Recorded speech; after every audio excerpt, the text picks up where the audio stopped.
Hey everybody, welcome to Sam's Doing Stuff. What am I doing today? Well, I'm going to tell you the first 5 things, at least 5 things, you should add to your brand new tractor.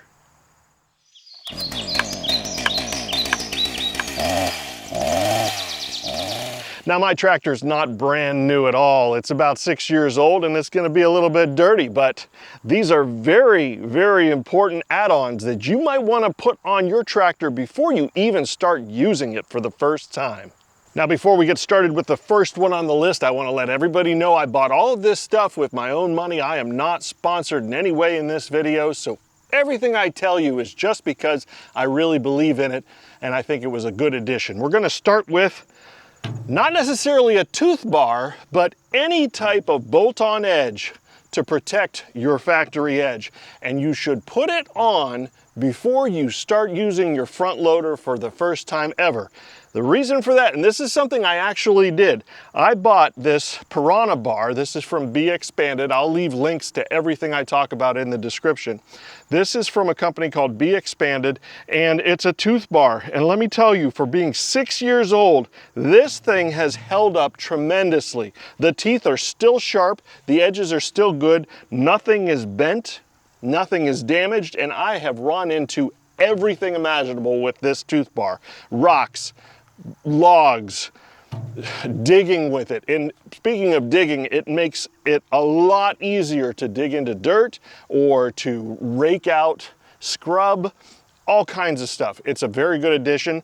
A concern about a tooth bar, any tooth bar, not even necessarily this Piranha Bar, is that it will make it less easy or less effective to back drag dirt and smooth things out. I have not found that to be an issue at all. The teeth on this are not aggressive enough to make deep dark lines in the dirt. It does smooth, and there's an edge to this underneath the bucket that actually helps to pull dirt and smooth it out very nicely if you have your bucket at the right angle. So not only is a tooth bar very useful and it increases the capabilities of your front end loader, it preserves that front edge. So no matter what you go with, if you put a bolt-on edge, a new replaceable edge on your bucket, it's going to strengthen the front of your bucket so you don't end up bending it, and it's going to preserve that factory edge. So if someday you decide you want to trade your tractor in or sell it, you're not selling it with a jacked up bucket. Number 2 on the list is going to be Under Armour. Now, if you get a mid-mount mower for your tractor and you're never going to take the mid-mount mower off, you might not need something like this. But the mid-mount mower doesn't always, it's not a good idea to keep it on when you're doing dirt work. It's so much better and easier to take that mid-mount mower off when you're doing real tractor work. And if you're going to take the mid-mount mower off, you need to protect all of these bits under here. There's stuff that is really expensive and really you don't want to have to replace it. So this is another Be Expanded product. Once again, not affiliated with them in any way. I just like their products. They're high quality and it is super easy to install, and it will protect all of these expensive bits underneath your tractor when you're working in the woods or doing dirt work or anything. If you get a stick or rock that goes up in there, you're gonna mess stuff up. So highly recommend getting some sort of Under Armour for your tractor. Next on the list, we're going to move around to the back of the tractor to the 3-point hitch. Now, if you're not familiar with a 3-point hitch, the 3-point hitch is actually the main functional part of the tractor. A tractor was designed to pull implements more than anything else. The 3-point hitch will allow you to put stuff like a box blade, a land plane, a rototiller, a landscape rake, a rear blade. Oh my goodness, there's a myriad of implements that you can attach to the rear of your tractor that will allow it to do so many things. Anyway, the problem with the 3-point hitch is it's a little bit of a pain in the butt to hook up to different implements. So they've made things like a quick hitch or some kind of a easy change system that makes it just a little bit easier to hook up your rear implements. So that's the next thing I would get on your list, is some type of a quick hitch system for the 3-point of your tractor. Now you have a quick hitch right here. This is a Harbor Freight quick hitch, and it is great. It's actually the easiest thing. If you can buy an implement that is quick hitch compatible. That's right, the implements are not all made the same. All of the pins and the spacing and everything, depending on what you buy, is gonna be different. So if you buy an implement that is quick hitch compatible, it will work with your quick hitch, and it's super easy. You just back up to the implement, you lift your 3-point, and it hooks right into the quick hitch system. Now, because all implements are not the same, and I have some that don't work with a quick hitch system, I switched out to what's called a Pat's Easy Change. And it just makes it a little bit easier to hook these bottom arms onto your rear implement. I'm not going to go into great detail about how it works and everything, but whether you choose the Pat's Easy Change so that you can hook to any implement, or you go with a 3-point quick hitch that you have to buy quick hitch compatible implements, either way, one of these two is going to make your life a whole lot easier. And while we're back here on the rear of the tractor talking about the 3-point hitch, we're going to talk about these lower arms. These are sway bars, and these determine how wide or how narrow your lower arms are going to be and how they hook up to your rear implement. Now, what comes on the tractor are these turnbuckles, and in order to change the width of your lower arms or to adjust them, you have to turn these in and out. And I mean, sometimes you have to put a wrench on it. It's a pain in the butt, and it takes forever. So the next thing you should replace on your tractor, and you should add to your tractor. Now, other people's tractors may be different. You might come with these bars. If you do, great, you're ahead of the game. But if it comes with these ridiculous turnbuckles, replace them with telescoping stabilizer bars. The reason I say that is you could just pull a pin and you can move your stabilizer bar wherever you need it, and then you put the pin back in and you're good to go. It's that simple. It also holds your arms out so that they're not swaying back and forth. These turnbuckles have a lot of play, and no matter where you have them adjusted, these arms are still going to swing back and forth. So having these telescoping stabilizer bars is a game changer. It holds the arms where they need to be so you can back up to your implement and just lift up into it, and they stay right where they're supposed to be. And if they need adjusted, just pull the pin and move them where they need to be. Really good.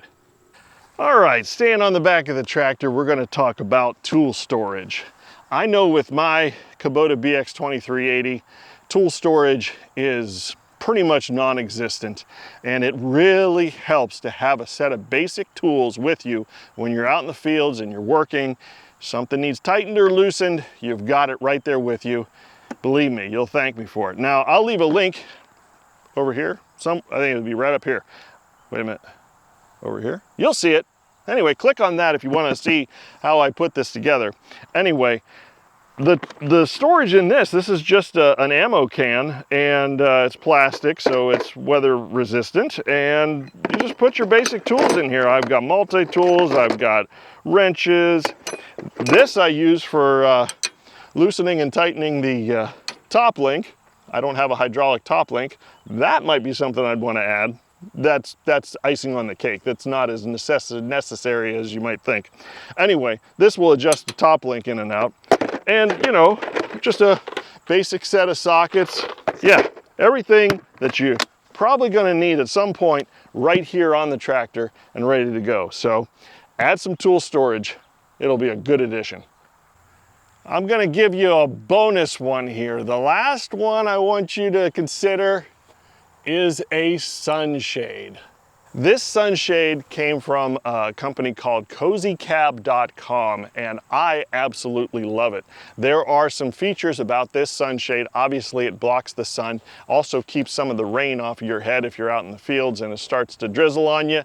It'll help a little bit. You know, it's not foolproof, but the sun is really what it helps you for. And the best parts about this are, number one, it's very lightweight, it's cloth, and this is aluminum here. It's like some kind of a aluminum conduit almost. Anyway, so lightweight, it won't add a lot of top heaviness. I know a lot of guys will like to use maybe a golf cart roof and they modify it to fit their tractor. Well, that's kind of heavy. This adds hardly any weight at all. And believe me, that's an important part when you've got a subcompact tractor that's prone to tipping. You don't want to add a lot of top weight. Also, it's very durable. I have run this thing into tree branches, all kinds of stuff. They rub right across the top, haven't ripped it at all, knock on wood. And like other sunshades I've experienced, if you catch a branch in the middle of some of them, they'll bend all to pieces. This thing has stood up to the test of time. I've had it for at least 4 years, probably more like 5. And like I say, it's held up really well. It's also pretty easy to take on and off. There's just these brackets, and the brackets attach to your ROPS, and then when you put it back on, you just bend it over there, and there it is. So yeah, number 6, added bonus item that I would highly recommend is a sunshade like this. It'll save you when you're out there working on a really hot day. So, hey, I hope you guys really appreciated this video. Now, this is something I also do in my videos. I'm gonna now talk about what stuff I'm doing and give you updates on how things are going. That's for the subscribers. And if you wanna know this type of stuff, I really would appreciate you hitting that subscribe button, hitting the like button, and following along with us on all the projects that we do. So anyway, what we're doing around here is I am getting these barns ready, the ones behind me that you can see, to be painted. And I ordered the paint, so it's for real now. I spent the money on the paint, so it's on its way. I've got a little bit more trim to work on, a couple more repairs, but it's getting close, and that's my focus. Now, of course, the honey-do list has expanded a little bit, and we're gonna have a birthday party for my daughter coming up here in the next month or so. And my wife wants a bocce court. We've got a set of bocce balls, and you know, you can play in the yard, but it's a lot more fun if you have a real court. So that's gonna be a project coming up that I have to get done before the party. So, you know, there's a lot of stuff going on. And firewood, you see all the firewood. I've got logs over there that need processed. I gotta get that wood yard cleaned up. Really want the before and afters of these barns. When I get done, I want everything to just look perfect. So that's what's coming up, guys. And you know, when I make a video like this is a quick video. This is to give you content while I'm working on the bigger projects. You know, the bigger picture is still happening. So bear with me, and I appreciate your patience. And I'll tell you what, from watching Neil Dig Drive DIY, it's such a help to know that, okay, just do one thing. Just look at the project and start with one thing. If you get one thing done a day, it'll get done. So that's where I'm not getting overwhelmed. I'm really trying not to get overwhelmed, and we're gonna get those suckers done. So anyway, I hope you really enjoyed this. I hope a lot of people got some help from this. When it comes to spending money on a tractor, it's really hard to know where to start. And this was intended to give you an idea of some of the most important things you want to put on your tractor before you even start using it. So anyway, hit the like button, hit the subscribe, and I will see you next time when I am doing more stuff. See you then.